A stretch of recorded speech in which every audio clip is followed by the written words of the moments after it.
역대상 25장 1절에서 7절까지의 말씀 살펴보겠습니다. 25장 1절에서 7절까지 저와 여러분께서 합독하시겠습니다. 다윗이 군대 지휘관들과 더불어 아삽과 헤만과 여두둔의 자손 중에서 구별하여 섬기게 하되 수금과 비파와 재금을 잡아 신령한 노래를 하게 하였으니 그 직무대로 일하는 자의 수요는 이러하니라.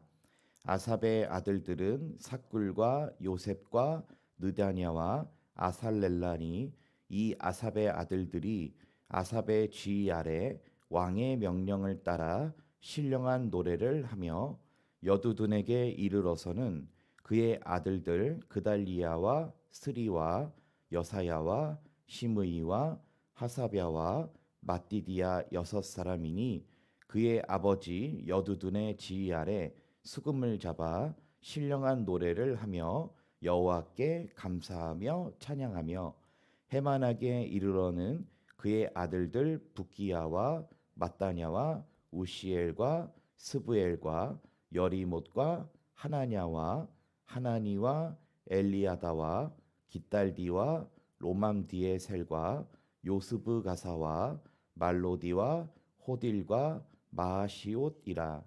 이는 다 헤만의 아들들이니 나팔을 부는 자들이며 헤만은 하나님의 말씀을 가진 왕의 선견자라. 하나님이 헤만에게 14아들과 3딸을 주셨더라. 이들이 다 그들의 아버지의 지휘 아래 재금과 비파와 수금을 잡아 여호와의 전에서 노래하여 하나님의 전을 섬겼으며 아삽과 여두둔과 헤만은 왕의 지휘 아래에 있었으니 그들과 모든 형제 곧 여호와 찬송하기를 배워 익숙한 자의 수요가 288명이라. 아멘. 오늘 말씀의 제목은 하나님을 섬기는 사람들이란 말씀으로 말씀을 나누고자 합니다. 오늘 본문 읽어보신 이 본문을 읽어보시면 하나님을 찬송하는 그룹들이 살펴볼 수 있는데요. 그 가운데 3명으로 대표되는 하나님을 찬송했던 사람들의 우두머리는 헤만과 여두둔과 아삽이라고 좀 살펴볼 수 있습니다. 이 3명의 아들들을 통해서 다윗이 24반열의 찬송팀을 만듭니다. 그래서 항상 하나님 앞에서 이게 찬송이 울려 퍼질 수 있게 조직을 하게 됩니다. 다윗이 이와 같이 다윗이 이와 같이 자신의 인생에 말년했던 일들이 지금 이렇게 쭉 기록되고 있습니다. 이제 나이가 많아 늙었고 하나님 앞에 가기 전에 자기가 어떤 일로 하나님을 섬길까라고 해서 먼저 성전 봉헌을 하기 위한 모든 준비를 마치고 예배를 세우고 그다음에 예배에 대한 조직을 확실하게 세웁니다. 그래서 이 조직을 세우면서 문지기로 섬길 자들을 세우기도 하고 또 그 가운데 오늘 예배를 맡은 이 찬송하는 자들을 세우기도 하고 그래서 이 모든 예배를 집례할 수 있고 섬길 수 있는 이 모든 자들을 주먹구구식으로 하는 게 아니라 아주 조직적으로 이렇게 계산해서 이게 세우게 됩니다. 그러니까 이 왕의 관심이 어디에 있냐면 하나님을 향한 일로 어떻게 섬길 수 있을까? 다윗은 항상 이것을 생각한 겁니다. 이제 나이가 들어서 떠나기 전에 하나님을 향해서 이 땅 가운데 어떤 일을 하고 갈 수 있을까를 생각하면서 예배에 대한 이 조직을 확실하게 세우게 되는 모습을 살펴볼 수 있습니다. 그 가운데 읽은 오늘 본문의 말씀은 이 찬양단을 구성하는 이 모습을 살펴볼 수 있는데요. 저희 1절 말씀 함께 읽어보시겠습니다. 다윗이 군대 지휘관들과 더불어 아삽과 헤만과 여두둔의 자손 중에서 구별하여 섬기게 하되 수금과 비파와 재금을 잡아 신령한 노래를 하게 하였으니 그 직무대로 일하는 자의 수요는 이러하니라. 아멘. 이 아까도 말씀드린 것 같이 1절에 아삽, 헤만, 여두둔의 자손을 통해서 찬양단을 조직을 했다라고 이렇게 말씀을 살펴보고 있습니다. 자, 그러면서 이 찬양단의 노래를 이렇게 얘기하고 있습니다. 신령한 노래를 하게 하였으니라고 말씀하고 있다라는 것입니다. 이 신령한 노래는 무엇일까요? 신령한 노래란 내가 막 뭔가 어떻게 이렇게 신비스러운 노래를 부르는 것일까요? 어떤 잘하는 노래를 얘기하는 것일까요? 그렇지 않습니다. 이 신령한 노래를 했다라고 하는 이 노래는 히브리어 언어를 살펴보면은 나바라고 합니다. 근데 이 나바라는 단어는 이 구약 성경에서 어떤 단어로 쓰였냐면 예언하다라는 단어로 쓰여 있던 단어입니다. 자, 그러니까 이 구약 성경의 다른 부분이 사울에게 하나님의 영이 임해서 예언하며 걸어갔더라라고 하는 부분도 나바라고 합니다. 자, 그래서 사실은 이 나바라고 하는 단어는 예언하다라고 쓰인 단어인데 이 예언하다라는 단어가 오늘 1절에 신령한 노래를 했다라고 이렇게 쓰여 있는 것입니다.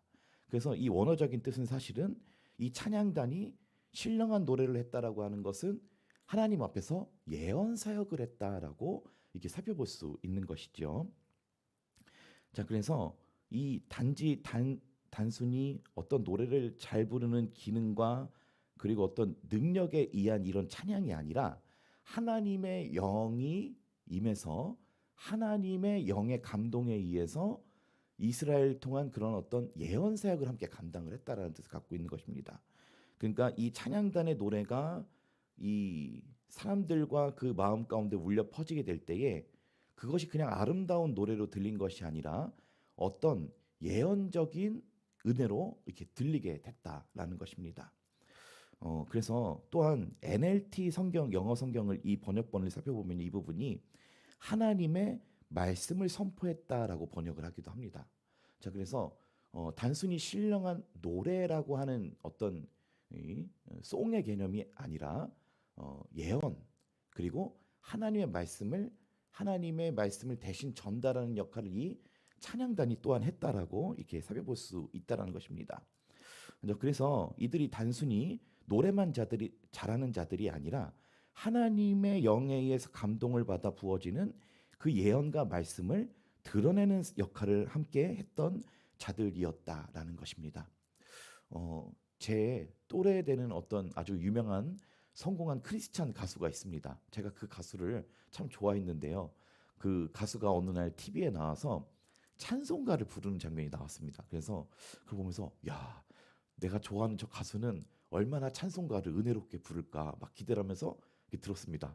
근데 은혜가 하나도 없는 겁니다. 그렇게 노래를 잘하는 가수가 찬송가를 이렇게 듣는데 그 뭔가 바람 빠진 튜브 마냥 그 찬양에 은혜가 하나도 없는 겁니다. 왜 그런 걸까요? 물론 제가 다 알 수 있는 것이 아니지만 전 이 생각이 좀 들었습니다. 찬양의 목적은 하나님을 높여드리는 데 있다. 하나님을 높여드리고 하나님을 예배하는 데에 그 은혜가 부어지는 것이기 때문에 이분의 마음이 어쩌면 하나님을 그렇게 사랑하지 않는 건 아닐까 막 이런 생각이 들었던 때도 있습니다. 그렇게 노래를 잘하는 가수도 사실 찬송가를 이렇게 들을 때에는 은혜가 안 되네 뭐 이런 생각이 했던 적이 잠깐 있었는데요. 오늘 살펴본 이 신령한 노래를 했던 이 찬양단 다윗이 신령한 노래를 하게 했다라고 하는 뜻은 단순히 자신의 능력이나 기능의 탁월함에 있었던 것이 아니라 하나님의 영의 기름 부으심을 받아서 그 하나님의 영에 의해서 예언 사역을 하고 또 말씀을 증거하는 것 같이 이 하나님의 이 신령한 노래, 신령한 예언 그리고 신령한 말씀을 전하는 자들이었다라고 또한 살펴볼 수 있었다라는 것입니다. 자, 그래서 한마디로 이 찬양단은 단순히 이 입술로만 하나님을 섬기는 것이 아니라 이 하나님께서 맡겨주신 직무가 이스라엘 가운데 하나님의 마음을 전달하고 또 하나님이 주시는 그 말씀을 전달하는 역할을 이들이 했다라는 것입니다. 둘째로 저희 2절 말씀 함께 읽어보시겠습니다. 아삽의 아들들은 삭굴과 요셉과 느다냐와 아살렐라니 이 아삽의 아들들이 아삽의 지휘 아래 왕의 명령을 따라 신령한 노래를 하며 아멘. 이 첫 번째 아삽의 아들들에게는 4명의 아들들이 있었습니다. 그리고 이 2절 말씀 보시면 아삽의 지휘 아래 그러니까 이 아버지의 지휘 아래 이 사람들이 이 노래를 했고 또한 2절에 이렇게 기록하고 있습니다. 왕의 명령을 따라서 했다라고 이 말씀을 하고 있습니다. 이 왕의 명령이라고 하는 것은 다윗 왕을 말합니다. 자, 그래서 이 다윗 왕이 이 찬양단을 세우는 일에 있어서 얼마나 고심했는지를 알 수가 있습니다. 그러니까 이 왕의 관심이 다른 데 있는 게 아니라 하나님을 향한 예배를 조직하고 특별히 그 가운데 찬양단을 세우는 일에 있어서도 왕이 관심을 가지고 있었다라는 것을 살펴볼 수 있습니다. 이 다윗 왕이 왕의 지시를 따라 하나님을 향한 노래를 부를 이 직분을 구별해서 조직을 했다라는 것입니다. 그러니까 이 말씀은 곧 왕이 먼저 이 위치와 이 직분에 대한 조직을 아주 중요하게 생각을 하고 있었다라는 것이죠. 자, 그래서 이 왕의 명령 아래에서 이 정식적인 24반열의 이 성가대원이 세워지게 되었고, 이 왕의 엄격한 조직 관리에 의해서 이렇게 성가대원들이 이렇게 활동을 하게 됩니다. 이 한 나라의 수장이 관심을 가지고 이 찬양단을 중요시하게 생각하고 그 직무에 대한 책임감을 부여하고 그리고 아주 철저하게 관리를 했다라는 것을 살펴볼 수 있습니다. 저희 이어서 3절 함께 읽어보시겠습니다. 여두둔에게 이르러서는 그의 아들들 그달리야와 스리와 여사야와 시므이와 하사랴와 마띠디아 6사람이니 그의 아버지 여두둔의 지휘 아래에 수금을 잡아 신령한 노래를 하며 여호와께 감사하며 찬양하며 아멘. 이 두 번째로 이 여두둔에게는 6명의 아들이 있었고 이들 역시 이 앞서 아삽과 같이 이 신령한 노래를 하나님께 불러드렸다라고 합니다. 저희 이어서 4절 말씀 읽어보시겠습니다. 헤만에게 이르러는 그의 아들들 붓기야와 마따냐와 오시엘과 스브엘과 여리목과 하나냐와 하나니와 엘리야다와 깃달디와 로맘디에셀과 요스브가 사와 말로디와 호딜과 마시옷이라. 아멘. 방금 읽어보신 이 4절 말씀을 살펴보시면 헤만에게는 특별히 좀 아들들이 많았다라고 이렇게 살펴볼 수 있습니다. 그래서 보면은 헤만에게는 14명의 아들들과 3딸이 있었다라고 하는데요. 특별히 오늘 이 헤만에 대한 말씀을 짧게 하고 마치려고 합니다. 이 헤만은 누구냐면 사무엘의 손자입니다. 선지자였던 이 사무엘의 손자가 이 헤만입니다.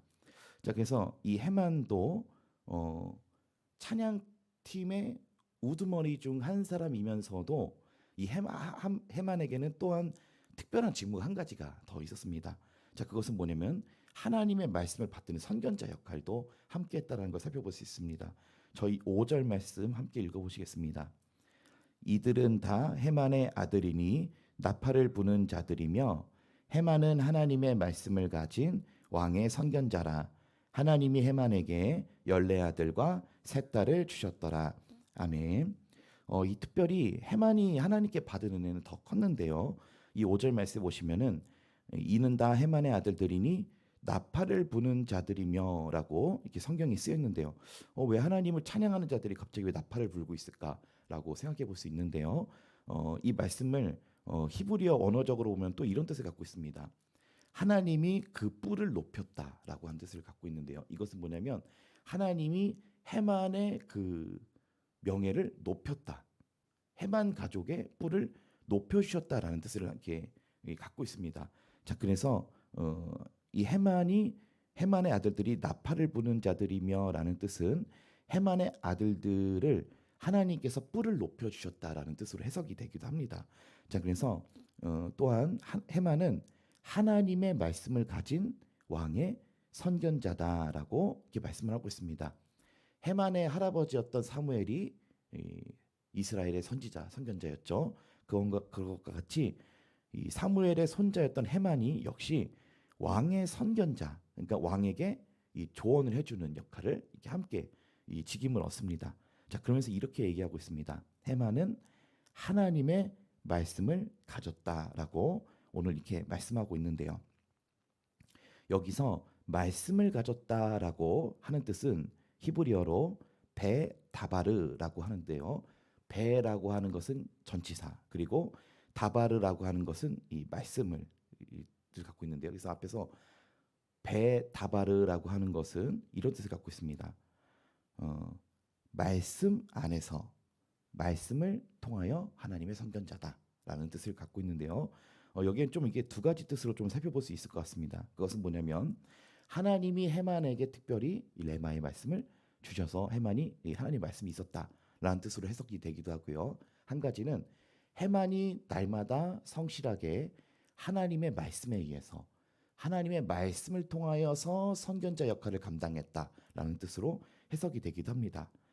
전 그러나 이 두 가지 뜻이 다 한 가지 뜻이라고 생각을 합니다. 왜냐하면 하나님이 말씀을 주시는 자는 결국 하나님의 말씀에 붙어 있는 자입니다.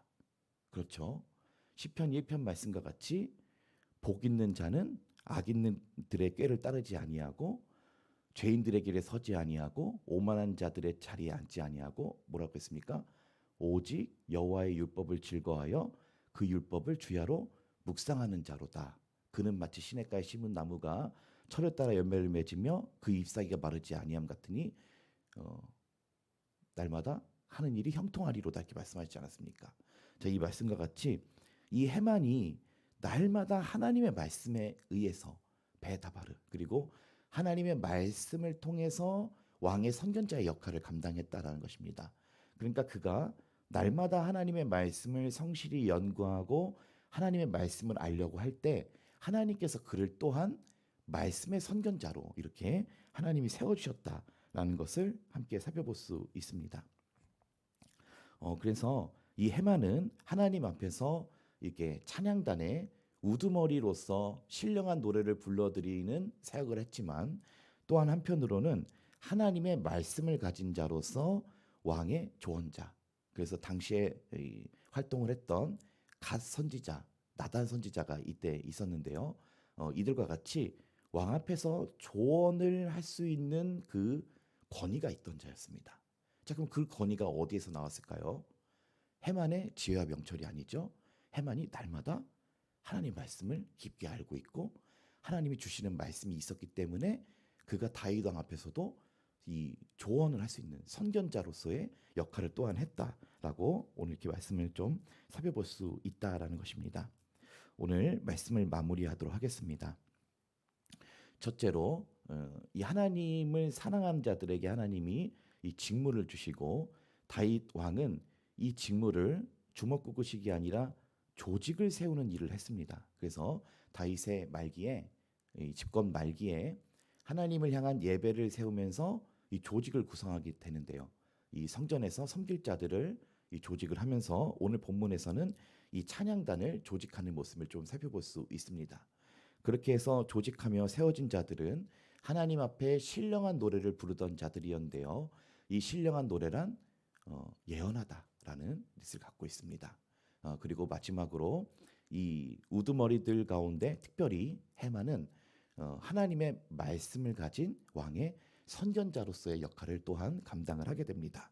그래서 해만은 하나님을 향한 신령한 노래를 불러드리기도 하면서도 하나님 앞에서 왕의 조력사, 조언자로서 사역을 감당하는 이 왕의 선견자, 왕의 이 조언자로서의 사역도 함께 감당하게 됩니다.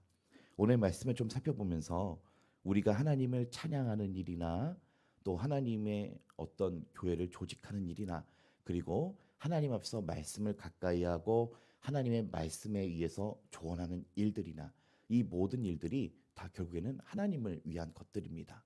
오늘도 우리가 하나님을 섬기는 이 직분을 귀하게 생각하고 하나님이 우리에게 주신 직분을 통해서 하나님께 또 영광 올려드리는 저와 여러분 되시기를 예수님의 이름으로 축원하고 소원합니다.